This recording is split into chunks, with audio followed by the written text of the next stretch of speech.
Dilaw-dilaw yung daon niya. Sana manumbalik pa ito mga bay. Ito oh. Okay naman yung daon niya. Nagpa-flashing siya ulit oh. Puyat pa mga bay. Ginapangan na ng kangkong oh. Sana makasurvive pa ito mga bay. Hello mga bay. Dito tayo ngayon sa isang mini farm natin. At ito yung update sa ating mga durian. Ito musangking. Oh, musangking durian. Oh, nahin mo lang. Oh, durian ni Iya yan. Durian mo yan? Uy, mga bay. Tata. Oh. Doon lang kay mama, bay. Doon lang kay mama. Doon lang muna kay mama. Oh. Doon lang muna kay mama. Punta kay mama. Medyo matagal tayo nakapunta ngayon mga bay. Magdadalawang buwan. Ito. Okay naman siya mga bay. Oh. Nagpa-flashing ulit siya. Pero yung iba dito medyo naninilaw. Yan katulad nito oh. Naninilaw mga bay oh. Dilaw-dilaw yung daon niya. Baka nasobra natin to nakaraan sa ating ano spray. Tapos dito rin oh.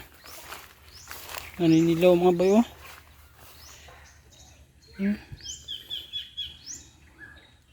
Namatay yung iba, nalanta mga bay.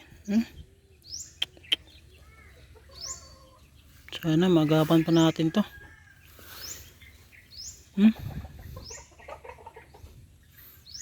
Sana manumbalik pa to mga bay.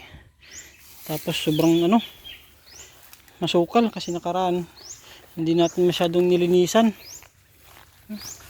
Tataas na rin ng mga saging. Akala ko maganda na yung tubo ngayon mga bay. Pagbalik natin nagulat ako. Ganito yung ano sitwasyon dito sa ating mga durian. Ginagapangan na ng damo. Yung iba mga bay hindi naman. Ito okay naman yung dahon nyo. Nagpa-flashing siya ulit oh. Puyat pa mga bay. Ganda naman oh. Yung iba lang siguro yung na ano talaga na tamaan ng araw kasi yun dun mga tapat ng araw mga bay. Yun dun tapat ng araw. Dapat pala siguro dyan lagyan ng ano dahon ng nyug katulad sa ginagawa natin dun sa kabila. Ito rin oh. Naninilaw mga bay oh. Sana hindi matuluyan mga bay. Tapos yung isa dito na bagong tanim natin. Ito. Grabe. Ang kapal ng damo mga bay. Nagbabasa na naman dito.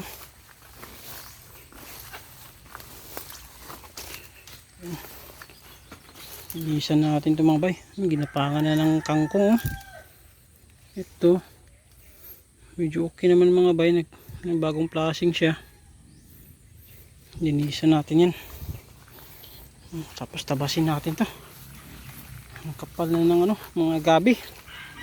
Tapos dito yung musangking natin na maganda na to nakaraan. Ito mga bay oh. Naninilaw.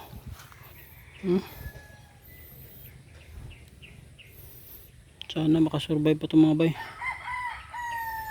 Kasi laki na sana oh. Bunuhan natin ito ngayon.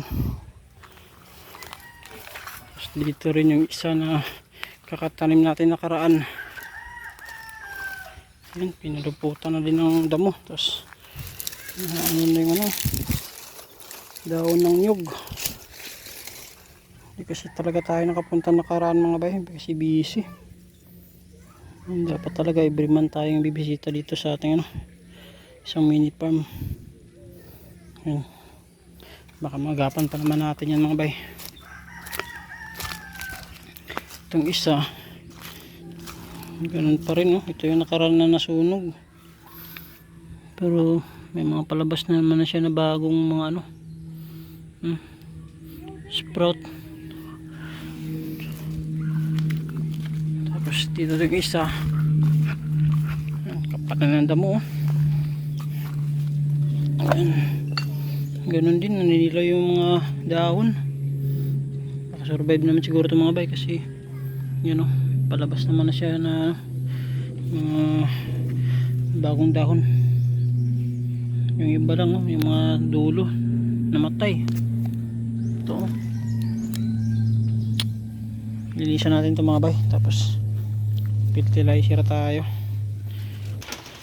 Yun mga bay, kakatapos lang ng ano, malakas na ulan dito. At tapos na din tayo maglinis sa ating mga durian. At nag fertilizer lang muna tayo. Hindi muna tayo mag-i-spray mga bay. Sa sunod na balik na lang natin. Tayin muna natin ano to, bumalik yung dahon niya, kasi naninilaw, baka lumala. Bali foliar muna yung ano natin dito sa growmer, i-spray para hindi mamatay mga bay, kasi sayang na sobrahan natin to sa ano nakaraan. Spray, sobrang tapang ng ano insecticide na nalagay natin, yun o. Tapos yung abono binaon natin mga bay, no. Tapos dito yung isa tinaniman ko na, tingnan natin kung makasurvive yan mga bay. Matubig kasi dito, no? Pero nakakultivate naman dyan, medyo mataas. Tingnan natin kung makasurvive yan mga bay. Yan, nagpa-flashing naman siya. Matubig oh, yung gilid nya. At yung isa nakasurvive naman, no, yung unang tanim natin dito sa ano, kinultivate.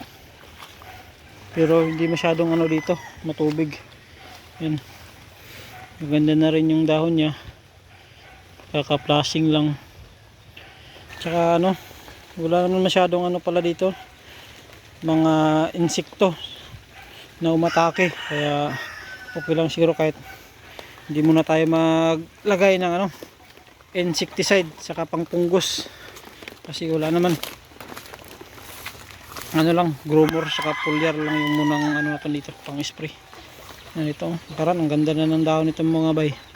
Ngayon medyo ano siya, parang lumiit yung ano nya, branch, dahil sa ano, epekto ng sobrang tapang ng ating ano insecticide. Kinapitan mga ano kanina, damo-damo. Tapos yung dito oh, mga ano mga bay, ini-stackan ng tubig oh, daanan. Kailangan i-cultivate pala to. Pero yung fertilizer dyan kanina binaon natin, cultivate natin yan mga bay. Ito rin no, yan, nag-i-stack ng tubig, cultivate natin yan. Oh iya, psst. No yan, no yan. Itong isa oh, naninilaw, pero makarecover yan mga bay, tiwala lang tayo. Ito rin pala oh, nai-stack din yung tubig.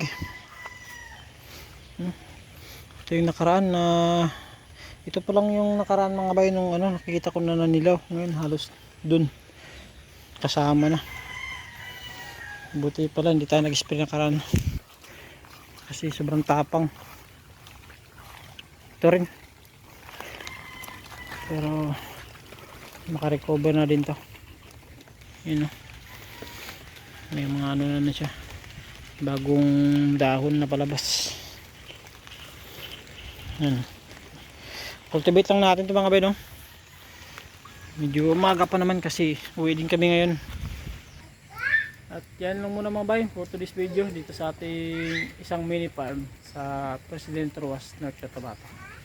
Maraming salamat sa panonood mga bay. Ingat po tayo palagi.